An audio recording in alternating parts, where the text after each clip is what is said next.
Hello बच्चों, आशा करती हूँ आप सभी जो हैं अपने घरों पर स्वस्थ होंगे। हमने अपनी ज्योग्राफी की क्लास में अपने चैप्टर 6 की शुरुआत की है, जिसका नाम है द्वितीयक क्रियाएं।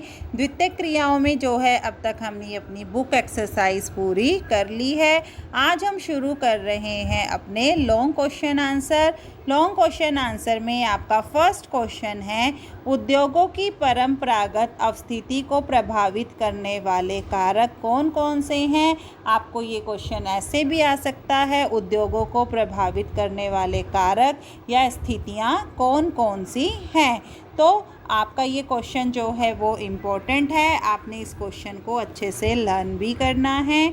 तो क्या है, उद्योगों को हर जगह स्थापित नहीं किया जा सकता, मतलब हर चीज़ को स्थापित करने के लिए, शुरू करने के लिए हमें जैसी वो वस्तु है उसी के हिसाब से जो है सभी चीज़ों को तैयार करना पड़ता है। तो इसी प्रकार उद्योगों को भी जो है हर जगह स्थापित नहीं किया जा सकता है। हमें ये देखना पड़ता है कि कच्चा माल हमें कहाँ उपलब्ध हो सकता है, कितनी मात्रा में हो सकता है, ऊर्जा के स्रोत हमें मिलेंगे या नहीं मिलेंगे, हाँ जहाँ हम काम कर रहे हैं वहाँ की दूरी कितनी है, लोग आसानी से आ जा सकते हैं या नहीं आ जा सकते हैं, जल किस मात्रा में मिल रहा है, नहीं मिल रहा है।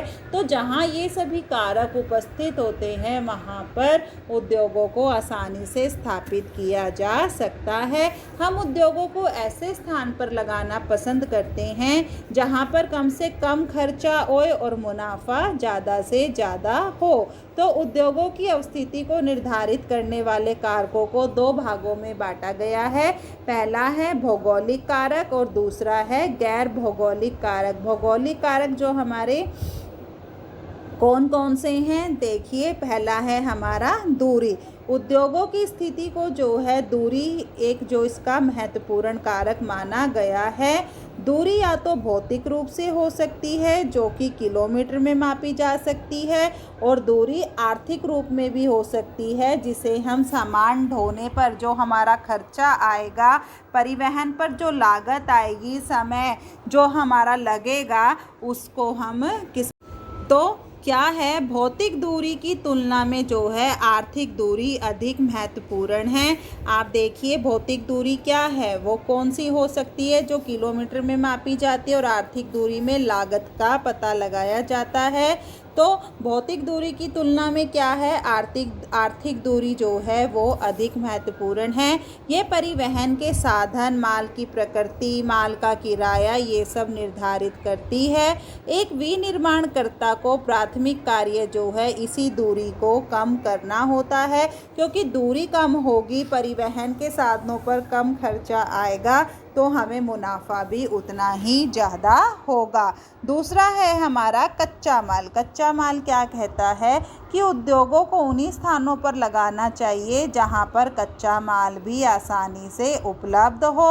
अतः अधिकतर जहां उद्योग खानों, वनों, कृषि क्षेत्रों व समुद्र के निकट पाए जाते हैं। उद्योगों की स्थिति को जो है कच्चे माल की प्रकृति, यातायात का जो खर्च है वो बढ़ भी जाता है, क्योंकि कच्चा माल हमें जितनी दूरी से लाना होगा, हमें परिवहन के साधनों पर उतना ही खर्चा करना पड़ता है।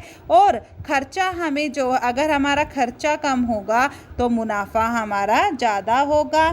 सब्जियों, मछली जैसे, दूध जैसे पदार्थ शीघ्र जो है वो समाप्त हो जाते हैं। इन पर आधारित जो उद्योग हैं इनके पास ही लगाए जाते हैं, क्योंकि कच्चा माल जो है आसानी से प्राप्त हो जाता है और इनके भार पर जो उत्पादन प्रक्रिया होती है वो बहुत ही कम होती है। तीसरा क्या है हमारा, ऊर्जा के स्रोत। ऊर्जा के स्रोत में हमें क्या देखना होता है, उद्योगों में मशीनों को चलाने के लिए जो है हमें शक्ति की आवश्यकता पड़ती है। शक्ति के प्रमुख साधन हैं कोयला, पेट्रोलियम, जल विद्युत शक्ति। तो लौह इस्पात उद्योग को जो है कोयले से शक्ति प्राप्त होती है। तो जहाँ कोयले की खानें होती हैं उन्हीं के पास जो है हम किसको स्थापित करते हैं, लौह इस्पात को स्थापित करते हैं। एल्यूमिनियम उद्योग में जो है जैसे जल विद्युत शक्ति की आवश्यकता होती है, तो जहाँ जल विद्युत पैदा होती है उसी क्षेत्र के पास जो है हम एल्यूमिनियम उद्योग स्थापित करते हैं। अब धीरे धीरे जो है ऊर्जा का महत्व भी जो है कम होता जा रहा है, क्योंकि ऊर्जा जो है दक्षता में काफ़ी सुधार हुआ है, क्योंकि ऊर्जा बनाने के अब नए नए साधनों का भी निर्माण हो रहा है। 18वीं शताब्दी में जो है 1 टन लोहा गलाने से 8 से 10 टन जो है कोयले की आवश्यकता होती थी। अब यह काम केवल जो है 1 टन कोयले में ही हो जाता है। चौथा है हमारा जल। अब क्या है, उद्योगों की स्थिति को प्रभावित करने में जो है जल का भी महत्वपूर्ण स्थान है। जिस प्रकार सूती वस्त्र उद्योग की धुलाई व रंगाई में हमें ज़्यादा जल की आवश्यकता होती है, उसी प्रकार लोहा गलाने के बाद लौह इस्पात उद्योग को ठंडा करने के लिए भी जो है भारी मात्रा में हमें जल की आवश्यकता होती है। कुछ उद्योगों को तो जो है अत्यधिक जल की आवश्यकता पड़ती है, जैसे 1 टन इस्पात उत्पादन में जो है 2 लाख लीटर जल की आवश्यकता होती है। अगर पानी की कमी हो जाती है तो ऐसे स्थानों पर जो है हमें उद्योगों को नहीं लगाना चाहिए। 5वां है हमारा भौगोलिक कारकों में श्रम। श्रम क्या कहता है कि उद्योगों की स्थिति में श्रम की भी बहुत महत्व श्रम से है, यहाँ पर काम करने वाले लोगों से। आधुनिक युग में जो है अपने आप चलने वाली मशीनें व कंप्यूटर का आविष्कार हो चुका है, फिर भी कुछ उद्योग ऐसे हैं जो कि श्रम शक्ति पर ही निर्भर करते हैं। श्रम शक्ति जितनी अधिक होती है वहाँ हमें सस्ते और कुशल श्रमिक मिल जाते हैं। उदाहरण के लिए देखिए, हीरा तराशने और उसे पॉलिश करने के लिए जो है कुशल श्रमिकों की आवश्यकता होती है। भारत में सूरत नगर में हीरे की कटाई व पॉलिश काम करने के लिए इसलिए वहाँ अधिक होते हैं, क्योंकि वहाँ के श्रमिक जो हैं वो बहुत ही ज़्यादा इस काम को करने में कुशल और निपुण होते हैं। अगला है हमारा भौगोलिक कारकों का जलवायु। जलवायु में क्या होता है कि कुछ उद्योगों के लिए जो है जलवायु का मुख्य स्थान है। उतना अगर उद्योगों के अनुसार हमें जलवायु नहीं मिलती है तो उससे उद्योगों पर ज़्यादा गहरा प्रभाव पड़ता है। जैसे सूती वस्त्र उद्योग के लिए हमें आर्द्र जलवायु की आवश्यकता होती है। इस जलवायु में जो है धागा बार बार नहीं टूटता है। इसके विपरीत जो वायुयान उद्योग होते हैं उसमें हमें शुष्क जलवायु की आवश्यकता होती है। मुंबई में सूती वस्त्र उद्योग आर्द्र जलवायु के कारण और बेंगलोर में जो है वायुयान उद्योग जो है शुष्क जलवायु के कारण अधिक स्थापित हो सके हैं। हेलो बच्चों, आशा करती हूँ आप सभी जो हैं अपने घरों पर स्वस्थ होंगे। हमने अपनी हिंदी की क्लास में जो कल पतंग कविता है श्री आलोक धनवा जी द्वारा रचित, उसका कल हमने सार किया था। आज हम उस कविता की व्याख्या शुरू कर रहे हैं। देखिए क्या है। सबसे तेज बौछारे गई भादो गया, सवेरा हुआ खरगोश की आँखों जैसा लाल सवेरा। तो यहाँ सबसे पहले हम अपने शब्दार्थ करते हैं। सबसे तेज यानी कि तीव्र, बौछारे पानी की बूंदें, भादो किसके लिए आया है? भादो मास और अंधकार के लिए आया है। सवेरा हुआ अंधेरा दूर होना या सुबह होना। खरगोश की आँखों जैसा लाल सवेरा यानी कि यहाँ जो सुबह का जो सूर्य उदय है उसकी तुलना किससे की गई है? खरगोश की आँखों से की गई है। तो आगे क्या है? शरद आया पुलों को पार करता हुआ। शरद भी क्या है? शरद ऋतु के बारे में बोला गया है, यानी कि भादो मास में वर्षा अधिक होने के कारण बादल छाए रहते हैं और शरद ऋतु में जो है इन बादल जो अंधकार रूपी बादल होते हैं उन बादलों से हमें छुटकारा मिल जाता है। इसलिए शरद ऋतु को जो है उजाले का प्रतीक माना गया है। अपनी नई चमकीली साइकिल को तेज़ चलाते हुए, चमकीली चमकने वाली घंटी बजाते हुए, ज़ोर ज़ोर से चमकीले इशारों से बुलाते हुए, पतंग उड़ाने वाले बच्चों के झुंड को चमकीले इशारों से बुलाते हुए और आकाश को इतना मुलायम बनाते हुए कि पतंग ऊपर उठ सके। पुलों मतलब झाड़ियों को, बौछारों को, झुंड होता है समूह, इशारा होता है संकेत, मुलायम होता है कोमल, रंगीन होता है रंग बिरंगी। बाँस एक प्रकार की लकड़ी, कमानी पतली सी लकड़ी जो सहारा देने के काम आती है, नाजुक मतलब कोमल। अब व्याख्या देखिए क्या कहता है कवि कि प्रस्तुत, पहले हम प्रसंग देखेंगे, शब्दार्थ मैंने आपको बता दिए हैं कि प्रस्तुत काव्यांश जो है हमारी हिंदी की पाठ्य पुस्तक आरोह भाग 2 में संकलित कवि आलोक धनवा द्वारा रचित पतंग नामक कविता से अवतरित किया गया है। इसमें कवि ने जो है प्राकृतिक परिवर्तन के साथ साथ जो है बाल मन में जो इच्छाएं उठती हैं, जो क्रियाएं हैं, उनका यहाँ पर सुंदर वर्णन किया है। कवि क्या कह रहे हैं ये देखिए कि प्रकृति में जो है निरंतर लगातार परिवर्तन हो रहे हैं। तन मन को भिगो देने वाली तेज बौछारें जो हैं वो समाप्त हो चुकी हैं, अर्थात वर्षा ऋतु जो है, भादो मास का जो अंधकार है वो अब समाप्त हो चुका है। सवेरा हुआ खरगोश की आँखों जैसा लाल सवेरा, अर्थात कवि कहता है कि खरगोश की आँखों के समान जो लालिमा है, जो चमक से युक्त जो है सवेरा हो गया है। चारों तरफ जो है सूर्य उदय की जो लालिमा है, किरणों की जो लालिमा है, जो लालपन है, जो चमक है, वो फैल चुकी है। आगे क्या है, दूसरी ओर उजाला भी जो है शरद आया पुलों को पार करते हुए, अर्थात शरद ऋतु जो है पुलों को पार करते हुए आ चुकी है, यानी कि चारों तरफ उजाला हो चुका है। जो वर्षा की बौछारें थी, जो झाड़ियाँ थी, जो अनेक प्रकार की पुल बने हुए थे शरद ऋतु के रास्ते में, उन पुलों को पार करके जो है शरद ऋतु आ चुकी है।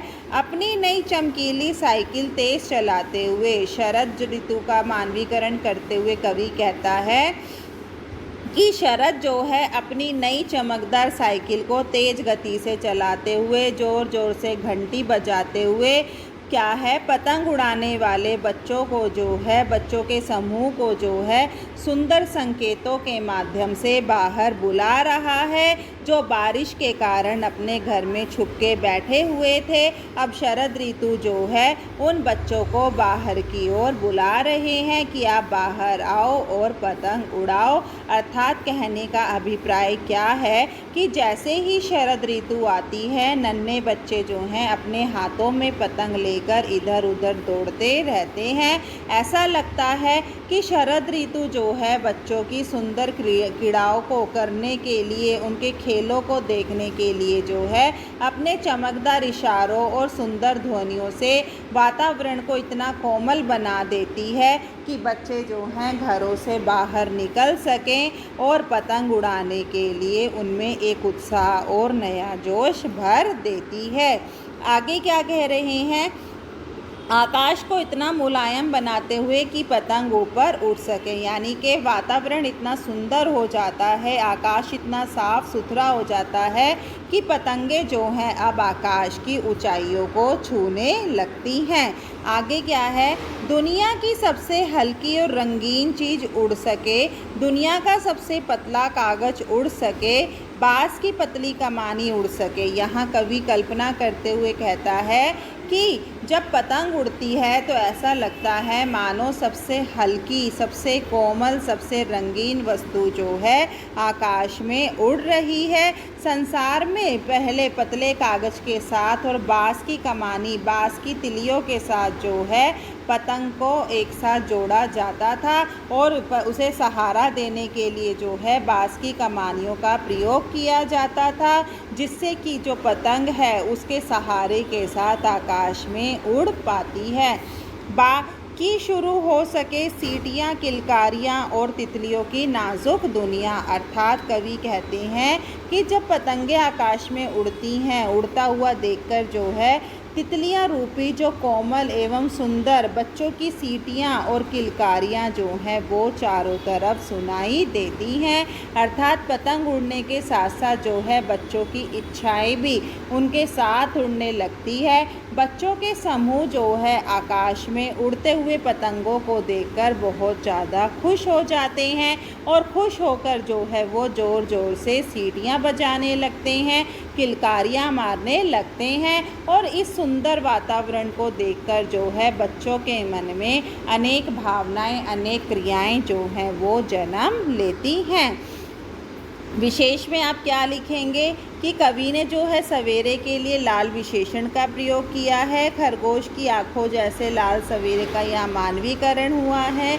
और शरद ऋतु जो है पुलों को पार करते हुए चमकीली साइकिल को तेज चलाते हुए आ रहा है, उसका यहाँ मानवीकरण किया गया है। कमानी के साथ जो है सबसे हल्की वस्तु और पतंग उड़ सके, इस बात का यहाँ पर वर्णन किया गया है। और क्या है, यहाँ पर कवि ने प्राकृतिक सौंदर्य का अद्भुत चित्रण किया है, बच्चों के मन में उठने वाली इच्छाओं का वर्णन किया है, शरद ऋतु का मानवीकरण किया है। और क्या है, प्रसाद गुण शैली है, मुक्तक छंद है। आगे है हमारा, हमने भौगोलिक कारक अपने सारे कर लिए हैं। अब है हमारे गैर भौगोलिक कारक। भौगोलिक कारकों में आपने क्या क्या किया, जल किया, श्रम किया, जलवायु करी, और क्या है हमारा श्रम है, और ऊर्जा के स्रोत, कच्चा माल, दूरी, ये सब जो है हमारे भौगोलिक कारकों में आते हैं। गैर भौगोलिक कारकों में देखिए क्या क्या आता है, प्रबंधन। सबसे पहले मैनेजमेंट। मैनेजमेंट क्या है कि प्रबंधन एक विशेष प्रकार का श्रम होता है, ये तो आप जानते ही हैं। उद्योगों की स्थापना के चुनाव के लिए स्थान चुनते समय हमें समय प्रबंधन का, समय टाइम मैनेजमेंट का भी विशेष ध्यान रखना होता है। स्थान चुनते समय हमें यह भी जानना चाहिए कि वहाँ अच्छे मैनेजमेंट आ सकेंगे या नहीं हो सकेगा। वो कुछ उद्योगों की जो किसी विशेष स्थान पर केंद्रित होते हैं, वहाँ लोगों में पारंपरिक कौशल और प्रबंधन की योग्यता जो है वो अच्छे से विकसित होती है। मछली के उत्पाद व सिगरेट उद्योगों में जो है कुशल प्रबंधन वहीं के लोगों के द्वारा हो पाता है, जहां ये उद्योग जो है परंपरा से प्रसिद्ध हो गए हैं। दूसरा है हमारा पूंजी। किसी भी उद्योग के सफल विकास के लिए जो है पूंजी का होना, पर्याप्त पूंजी का होना जो है वो अनिवार्य है। कारखाना लगाने, मशीनें खरीदने व कच्चा माल लेने व मजदूरों को वेतन देने के लिए जो है पर्याप्त पूंजी की आवश्यकता होती है। यूरोप व संयुक्त राज्य अमेरिका में जो है पूंजी पर्याप्त मात्रा में उपलब्ध है, इसलिए वहाँ के उद्योग जो है वो अधिक उन्नत हैं।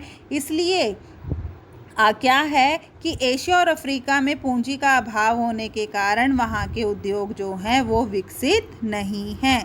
सरकार की नीति। सरकार की नीति भी जो है वो उद्योगों को प्रभावित करती है।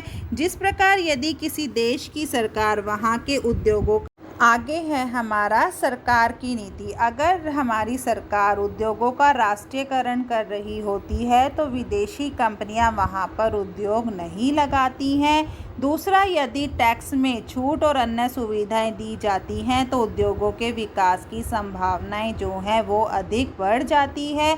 बहुत से देशों की सरकारें जो हैं अपने देश में औद्योगिक विकास को जो है वो अधिक प्रोत्साहित करती है। और क्या है, सरकार द्वारा यदि राजनीतिक व रणनीतिक विचारों को औद्योगिक स्थिति पर जो है वो गहरा प्रभाव डालती हैं।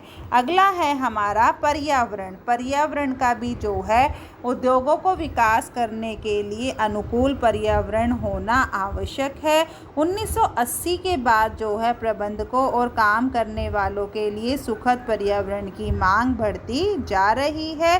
प्रतिकूल पर्यावरण में जो है उद्योग पनप सकते हैं।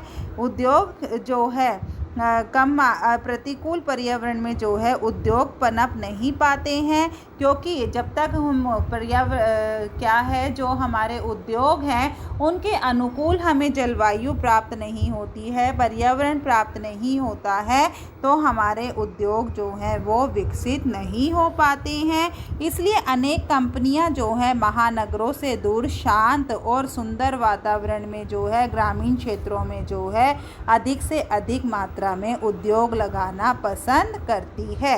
अगला है हमारा उद्योग औद्योगिक जड़त्व। औद्योगिक जड़त्व क्या है? हमें उद्योग उस स्थान पर लगाने चाहिए जहाँ पर कुशल श्रमिक मिलते हैं, जहाँ उद्योगों के पुर्जे मिल जाते हैं, जहाँ स्थायी मशीनें जो हैं स्थायी पूंजी के रूप में मिलती रहें, उद्योगों के निकट जो है मरम्मत करने वाले और उनकी रख रखाव करने वालों की नई सुविधाएं विकसित होनी चाहिए।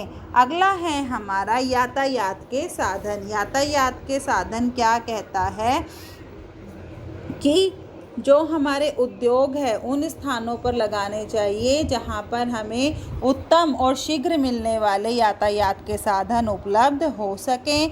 कच्चा माल, श्रमिक व मशीनों को कारखानों तक पहुँचाने के लिए जो है कम पैसों में हम यातायात के साधनों को वहाँ पर ला सके, और जहाँ हमें ऐसे यातायात के साधन मिलने चाहिए, अगर कहीं पहाड़ों पर जाना है या कोई उबड़ खाबड़ रास्ता है तो कम से कम खर्चे में जो है हम उन स्थानों पर आसानी से पहुँच सकें। उदाहरण के लिए देखिए, जल यातायात जो है सबसे सस्ता साधन है, इसलिए अधिक उद्योग जो है कोलकाता, चेन्नई आदि बंदरगाहों पर स्थित है। संसार के जो 2 बड़े औद्योगिक क्षेत्र हैं, यूरोप और यूएसए के उत्तरी अंध महासागरीय क्षेत्रों में बसे हुए हैं।